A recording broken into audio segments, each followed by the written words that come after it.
ของแขวงสอนเขตของเฮา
สำหรับน้องๆเป็นเท่าผู้เพ็ญดินไซยานไซสนะมาในสุดประเพณีลาว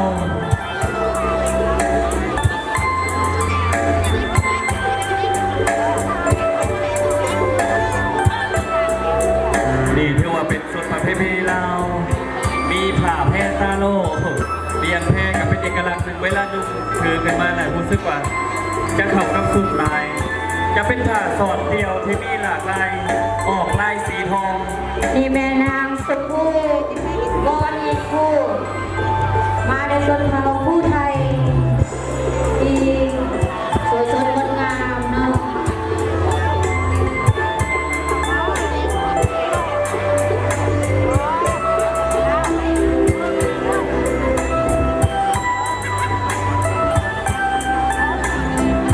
ปาเบียงใหม่คำที่มีหลากหลายสีสันงดงามเนาะเป็นเท่าผู้ไทยน้องเอกสุภากรพุทธิวงศ์มาในสุดเผ่ามังกรของแขวงสารเขตเป็นเผ่าหนึ่งที่ว่าดำรงชีวิตอยู่เขตเมืองนองเมืองเซปูนเมืองพีนและหลายๆเมืองที่ว่ามีแต่ว่าเมืองนองและเมืองเซปูนจะเป็นเมืองหนึ่งที่เผ่ามังกรดำรงชีวิตอยู่หลายที่สุดพี่น้องจะเป็นสุดผ้าไหมสอดแทรกด้วยลวดลายที่เป็นเอกลักษณ์ของชนเผ่านางวีรกรเพชรอุดมมาในชนเผ่าสวยเนาะอันนี้ก็จะมีหลากหลายสีสันเนาะที่สวยสดงดงามแบบเป็นเอกลักษณ์ของชนเผ่าสวย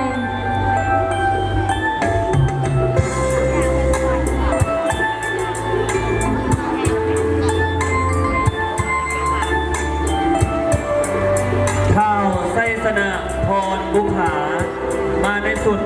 โพไทยเมืองวังเป็นสุดเผ่าโพไทยเมืองวังนะครับ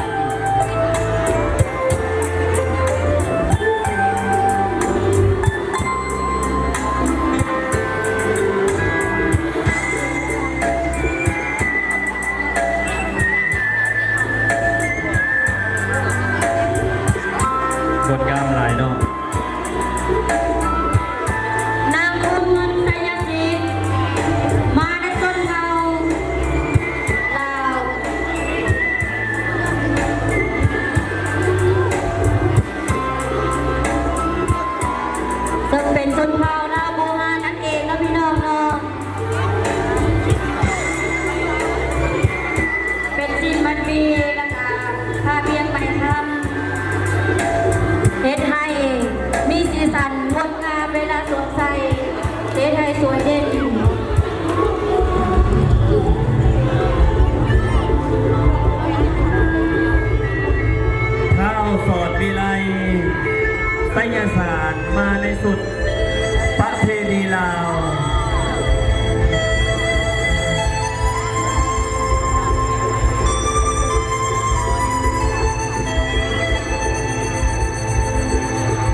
ณีที่เขาจะเห็นอยู่ใน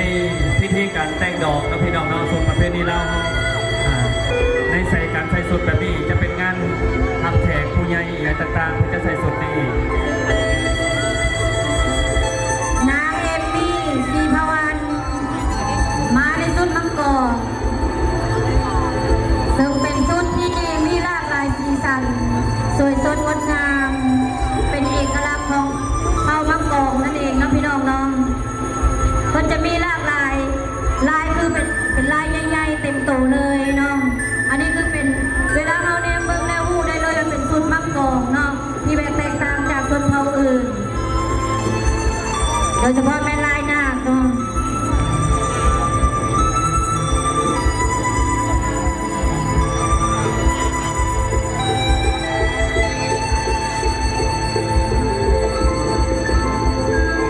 ข่าวอนุสรณ์แสงสุรี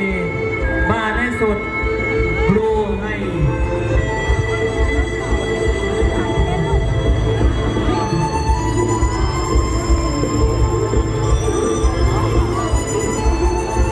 เอกลักษณ์ของสุดบลูให้แมนจะมีผ่าเปลี่ยนใบแล้วก็จะมีผ่า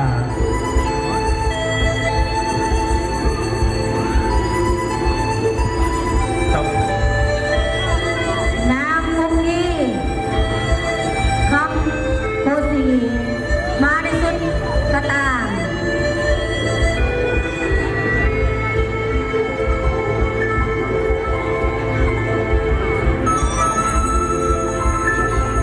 มาในนุ่งสิ้นหิ้วผ้าห่มเนาะโดดเด่นเล่นสวยงามหลายเนาะพี่น้องเนาะ ที่มีหลากหลายแตกต่างจากชนเผ่าอื่น ข้าวซิตี้พักสีสุวรรณมาในสุดเผ่าผู้ไทยเนาะถือว่าเป็นสูตรเอกลักษณ์ของพี่น้องเผ่าผู้ไทยบอดอยู่ยักษ์ใหญ่อยู่แต่จำเขตต่างๆของ